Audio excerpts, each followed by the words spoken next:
first of all, as it relates to just the whole process of buying a home and then getting qualified and then making an offer and so forth, that takes time. So we're already mid-January basically.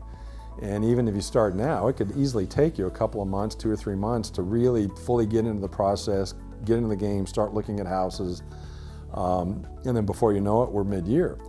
And so, I mean, I remember a stat I heard many years ago, and I think it's probably still somewhat true, that when people buy a home, whether it's a new build home or a resale home, that, again, throw out 2020, 2021, the average buyer would look at that home something like 6 or 7 times, and I think that was particularly true with the new home market, before they'd actually decide to buy that house.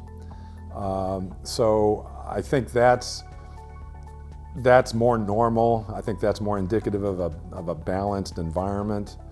And so if you think of it that way, even if you start now, and if it may take you several visits of that listing or that new home at the sales office, sales complex, if it's going to take you 4 or 5 or 6 times of viewing it before you decide to buy it, and then you just consider the normal escrow period for a home purchase, 30 to 60 days, again, even starting now, that transaction may not come to fruition until mid-year anyway. So, so when I say I think it'll get better second half of the year, yeah, but I think for that to occur, the activity that will lead to that needs to start now, because actually, we're going into what they normally call the buying season, right? We're after January, we're after the holidays, we're in January.